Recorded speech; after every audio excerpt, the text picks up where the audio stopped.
My mother destroyed my childhood, made me fail out of college, and laughed when I was homeless. I destroyed her entire life. Rehash. For those who aren't aware of my life, I'll try to summarize it all, but it's not something that's easily put into a short paragraph or two. Growing up with my mother was worse than hell. If you've ever wondered what it would be like if your worst enemy went back in time to raise you, you'd understand my life. At some point around 9 to 10, I began to realize how alone I was and how exhausting my life would turn out to be. I kept hoping this time she'd finally just continue and not stop, hoping it would just end one way or another. Either that or I'd be so close to seriously hurt that she'd be forced to take me to the hospital where they would question her, and I'd somehow be saved. It seemed like nobody ever cared enough to look deeper. She once dislocated my shoulder with a heavy metal object, would hurt me every night until I ate things I was slightly allergic to, and then punish me again for getting sick. She destroyed my Christmas presents one year and had to be held back by her boyfriend at the time while she stood over me with a knife, telling me for the millionth time that I was worth less than my father, and nobody else would care if something happened to me. I could fill pages with all the things she did to me. I remember when she really started digging in and telling me I was worthless nearly every day. I was 13 and it was the first time I started contemplating ending my life, though I was always too scared to follow through. My mother tried to seriously harm me several times, including one incident where she forced me to drink something that made me very sick. I barely remember the details. It's strange in a dark way because I didn't even remember that until now, and it's not even the worst of what I've tried so hard to forget. I have a terrible memory, so maybe that helps. I don't think I ever went longer than a few weeks without being physically hurt over something trivial, like not washing dishes fast enough or walking away too hard after already being punished. Years of physical and psychological attacks. Did I call the cops? Of course I did. Can you imagine how hard it was to watch my mother smile and lie to them, telling them I was exaggerating? Then watching them drive away, knowing I had to go back inside. In the beginning, I had hope things would change. In my teen years, I started drinking and stopped caring.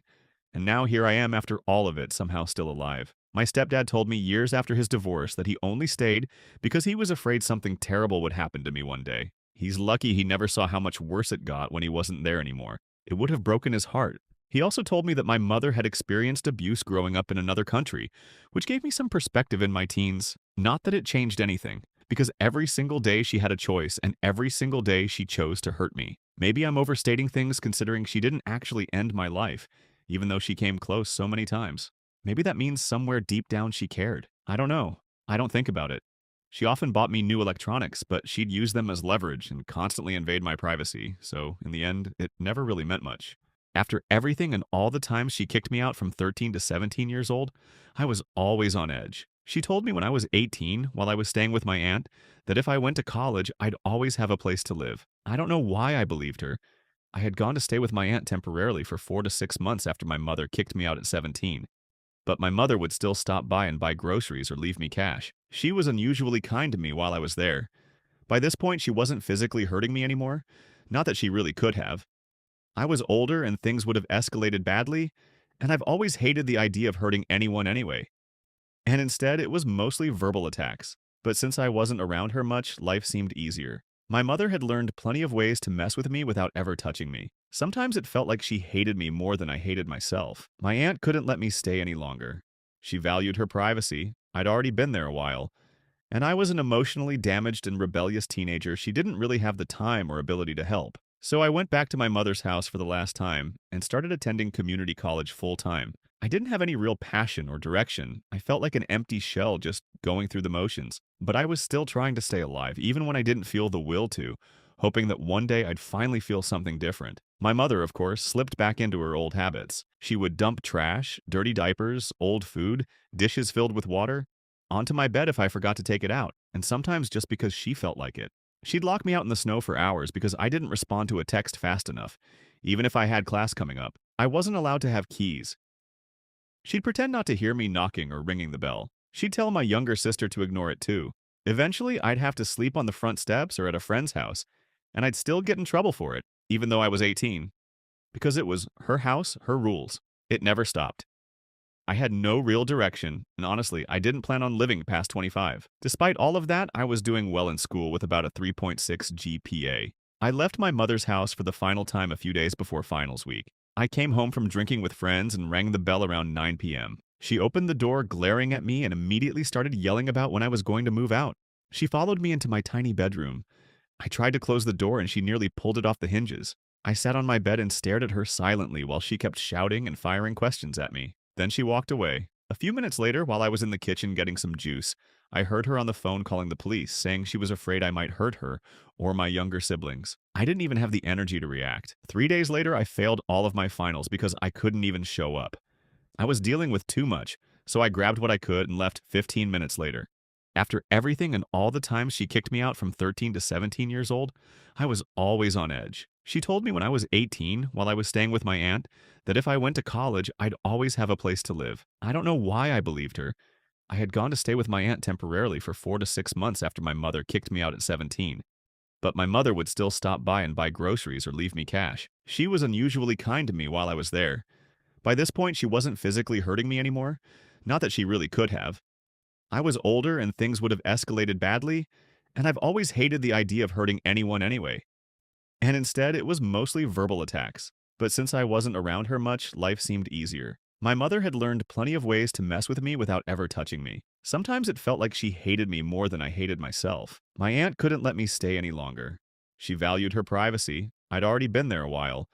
And I was an emotionally damaged and rebellious teenager she didn't really have the time or ability to help. So I went back to my mother's house for the last time and started attending community college full time. I didn't have any real passion or direction. I felt like an empty shell just going through the motions. But I was still trying to stay alive, even when I didn't feel the will to, hoping that one day I'd finally feel something different. My mother, of course, slipped back into her old habits. She would dump trash, dirty diapers, old food, dishes filled with water, onto my bed if I forgot to take it out, and sometimes just because she felt like it. She'd lock me out in the snow for hours because I didn't respond to a text fast enough. Even if I had class coming up, I wasn't allowed to have keys. She'd pretend not to hear me knocking or ringing the bell. She'd tell my younger sister to ignore it too. Eventually, I'd have to sleep on the front steps or at a friend's house, and I'd still get in trouble for it, even though I was 18. Because it was her house, her rules. It never stopped. I had no real direction, and honestly, I didn't plan on living past 25. Despite all of that, I was doing well in school with about a 3.6 GPA. I left my mother's house for the final time a few days before finals week. I came home from drinking with friends and rang the bell around 9 p.m. She opened the door, glaring at me, and immediately started yelling about when I was going to move out. She followed me into my tiny bedroom. I tried to close the door and she nearly pulled it off the hinges. I sat on my bed and stared at her silently while she kept shouting and firing questions at me. Then she walked away. A few minutes later, while I was in the kitchen getting some juice, I heard her on the phone calling the police, saying she was afraid I might hurt her or my younger siblings. I didn't even have the energy to react. 3 days later, I failed all of my finals because I couldn't even show up. I was dealing with too much, so I grabbed what I could and left 15 minutes later. My mother and I only really communicated via email after that, and even then it was rare and very businesslike. I'd tell her what I needed and she'd either tell me to get lost or give it to me. It was hard to maintain any consistency in my life back then. I was at rock bottom all the time. I didn't care about anything. I drank every day, hung out with the worst kind of people who brought out the worst in me. I bounced between cheap rooms and couches.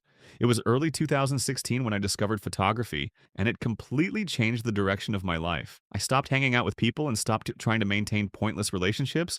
I just dove headfirst into it. I was finally able to put the things I didn't understand about myself into perspective. For the first time in my life, I felt something.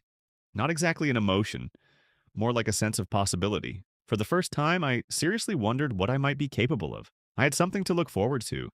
I felt like if I pushed myself hard enough, I could become good at something, and maybe become a good person. So I isolated myself from nearly everyone I knew and spent every single day learning, practicing, or being frustrated that I wasn't seeing results. Even though I was drinking heavily, I always held a job and kept doing photo shoots and practicing nonstop. I eventually got my first apartment and was functional for about a year. Did I have my life together? Absolutely not. But I was figuring things out. Then came one of the worst days of my life. I was robbed by a friend while I was blacked out drunk. He took 2 months' rent and my camera gear, which led to me losing my apartment and my job. Shortly after that, I got an email from my mother asking how I'd been. We ended up talking on the phone. It was civil for about 3 minutes, until I mentioned how hard things had really been. She was bragging about some expensive speaker system she'd just bought. And like an idiot, I asked her for about $100. I told her if I could give my landlord anything at all, he'd probably give me more time to pull the rest together. That did not go well. It escalated quickly. She started laughing and told me it was my own fault I was homeless. She completely denied ever abusing me when I said I was in this situation because of her. I hung up. My thoughts were all over the place. I felt this intense frustration, more than anger. A few minutes later, sitting alone in my room, my head cleared, and I made a decision. I decided I was going to completely ruin my mother's life no matter what. Revenge. And so I did. I called CPS and informed them of my history of abuse. I told them about the dozens of old photos I still had of myself injured and bruised. I had gathered as much evidence as I could in my teens, but never used it until that moment. That triggered a visit, which led to the emergency removal of my 3 younger siblings when they happened to catch my mother disciplining my little sister during a check. My mother was arrested but released hours later. I contacted the company where she'd gotten a job years ago using a fake resume she made me write for her. I made them aware of the false information. Given her field, it was investigated quickly.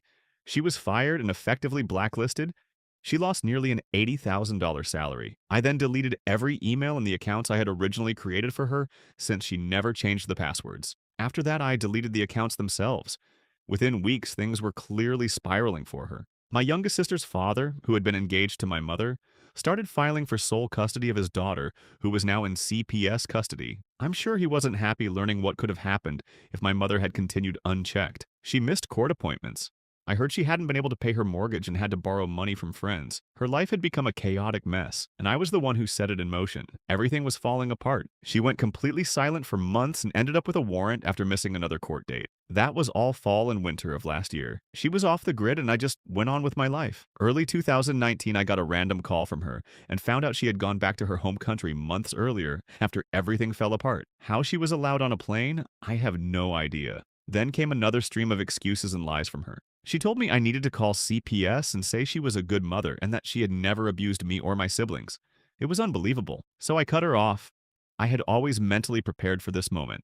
I was slightly buzzed when she called, and instead of arguing, I calmly told her about the things I had secretly done over the years in retaliation. I described how I had tampered with food and drinks she forced me to prepare. I didn't go into detail here, but I made sure she understood. At first, she was silent. Then she started yelling. It didn't bother me. I wasn't even listening anymore. Her words didn't matter. She blamed me for her life falling apart, unaware of just how accurate that was. She paused just long enough for me to say one final sentence before I hung up and blocked her number. I thought that was the end of it. I expected my last post to be my final update, but as I've said before, my life has a way of spiraling. Update: my aunt and I reconnected about 2 months ago. Before that, I hadn't seen her in years. We met up and had a long conversation about life. Eventually, she admitted she still spoke to my mother nearly every day. She mentioned everything happening to my mother, but she didn't know I was the one who had started it all. She genuinely felt bad for her. My aunt has always been a caring person, so I understood that. I told her I was uncomfortable with her talking about me to my mother and asked her not to. She did it anyway. Then I learned through my aunt that my mother was coming back to America. She would arrive at the airport in a week. The problem was my aunt had already told her that I would be there too, so the 3 of us could talk. Without telling me. That was the first time I really understood what betrayal feels like. As wrong as it sounds, I would have preferred if my mother just assumed I had disappeared after our last phone call. But my aunt insisted I give her another chance. She said I needed to be open-minded. She said she loved us both and wanted us to reconcile, even if she hadn't seen the worst of what happened. Like I'm supposed to reconcile with someone who has tried to seriously harm me? Someone who used to wake me up in violent ways before school? Standing over me before sunrise in a way no child should ever experience? If you don't know what it feels like to wake up unable to breathe, consider yourself lucky. But as I said before, I had already accepted that I wasn't acting like a good person in all of this. So I lied to one of the only people who had ever been kind to me. I promised my aunt I would try to have a heart-to-heart and talk through nearly 20 years of abuse. That was never going to happen. After we got off the phone, I called the detectives who had given me their number months earlier. I asked a few careful questions about what would happen if someone with an active warrant was located. Then I made my plan. I wasn't sure if my mother would make it past customs. I still don't understand how she was able to travel with a warrant. But if she did, I would call the police from the bathroom and wait while sitting with her. And of course, she made it through customs. She called my aunt after landing, and my aunt went to meet her. I told my aunt I would wait for them in a small Starbucks nearby, and that afterward we'd drive somewhere else to talk. My aunt agreed. I called the detective and told him my mother was only a few feet away from me. I asked if they could meet us at our destination. They said that wasn't necessary. Officers closer to the airport would apprehend her there instead. So I waited. Eventually, I saw them both walking toward me, my mother and my aunt. And at the same time, I noticed 3 or 4 officers searching around the food court near where I was sitting. As they got closer, I felt this heavy weight settle deeper and deeper in my chest. What if the officers stopped looking? What if she somehow slipped away again? Thoughts kept racing, but I pushed them down. I've gotten very good at silencing whatever chaos is inside me. My mother and my aunt were animatedly talking as they approached. Before they could say anything, I stood up quickly and said, "I ordered some tea, let me check if it's ready." It was the first excuse that came to mind, but it worked. I walked past the register toward the outer edge of the food court. A few steps outside, I half jogged toward the officers still scanning the area. From where they were standing, they couldn't see us sitting. I approached them and asked if they had received a call about a woman with a warrant. I mentioned that detectives said officers near the airport would arrest her. They confirmed. I told them it was my mother. Gave her first name. They verified her last name. I told them she was sitting inside Starbucks. One of the officers chuckled, a bit surprised, maybe even judgmental, that I was pointing them directly to my own mother. I said I'd go back and make sure she didn't leave. They followed about 10 to 15 paces behind me. I half jogged back inside and up to the little table where they were sitting. My mother had that half scowl she always wore whenever she looked up at me when I appeared out of nowhere. My aunt started asking where the drinks were, but I cut her off and looked straight at my mother. Her scowl quickly shifted into confusion as I finished my sentence. "Mom, I know we don't get along, but I wanted to let you know it's all my fault." She started responding in that soft, almost motherly voice. "What do you mean it's your fault? Why do you that—" I cut her off. She always hated being interrupted, and for once I had control of the situation. "Look at me. I want you to know exactly whose fault this is and who's responsible when you're sitting in jail, wondering why everything fell apart." She tried to respond, but instead she suddenly slapped me hard across the face. My aunt's jaw dropped. People were watching. The officers saw it happen. Only seconds had passed since I walked in. They moved in immediately and put her in handcuffs. That's when she showed her true colors. Yelling, cursing, saying things no parent should ever say to their child. Threats, anger. Everything poured out in front of everyone. I calmly walked behind them as long as I could until they took her into a separate room to wait for the detective. I didn't stay long. The adrenaline faded quickly, and there wasn't the satisfaction I thought there would be. I went home and broke a 2-month sober streak. Before I left, my aunt told me she was disappointed in me. She said she didn't know if she could forgive me for doing something so spiteful and disgusting to her sister. To be fair, I did it out of spite. She isn't wrong. I've already accepted that what I did doesn't make me a good person. Later, I found out my mother had been using my aunt's passport to leave and re-enter the country multiple times. That's why she was never caught earlier. Now my aunt has some explaining to do, and I hate that she got dragged into this. She has always been kind to me and doesn't deserve that. My mother is now facing up to 10 years just for using my aunt's passport, along with several other charges, including child endangerment. Her husband left her. Her kids were taken from her. Her friends have distanced themselves. After 19 years of abuse, I finally got my revenge. And interestingly, none of the charges are directly tied to me. Did it feel good? No, I felt nothing. Just the rise and fall of everything. I expected to feel something, not even happiness, just something. Either way, the only thing left for me to do is continue working toward becoming the person I want to be. She told me constantly that I was worthless, that I was nothing. For years, I told myself the same thing. Now I've decided I'm going to become one of the greatest photographers of my time. I'm going to push myself as hard as possible to succeed, so that anyone who has suffered the way I have never has to doubt their ability to become something great one day. As for me right now, I currently live in a homeless shelter. I decided to go there about 6 months ago, after realizing that all the drinking and instability were making it impossible for me to move forward. I wasn't saving money and was bouncing from one friend's couch to another. A few weeks ago, I received a government housing voucher, and within the next couple of months, I'll be able to look for a one-bedroom or studio apartment. I've been aggressively saving every small check I get. I've been practicing, building better habits, and focusing on becoming a stronger photographer. I don't make much right now, and I know some people will say it's an unrealistic dream. But I believe that if I put everything I have into this, I can become not just self-sustaining, but truly successful. My situation is embarrassing, it's hard, but I know I won't be here much longer. This isn't just wishful thinking, it's a plan. I'm also going back to school in the fall to pursue photography more seriously. As for my siblings, things are still complicated, and I probably won't update about that. But they're doing well, and when it comes to my mother, as terrible as she was to me, there's still a small part of me that, on rare occasions, hopes she isn't suffering too much. I don't like knowing that anyone is in pain. And that's where this story comes to an end. The life this young man has lived is undeniably Tajalia, and despite everything he went through, I truly hope things work out for him. I hope he manages to build the life he's aiming for and proves, most importantly to himself, that he is capable of something greater, and I also hope that his siblings, who will most likely grow up in the foster system, find stability and create better futures for themselves. What do you think about this story? Was his revenge justified? Or should he have handled things differently? Let me know your thoughts in the comments. I'd really like to hear your perspective. And don't forget to support the channel with a like and a subscription if you enjoy stories like this. See you in the next video.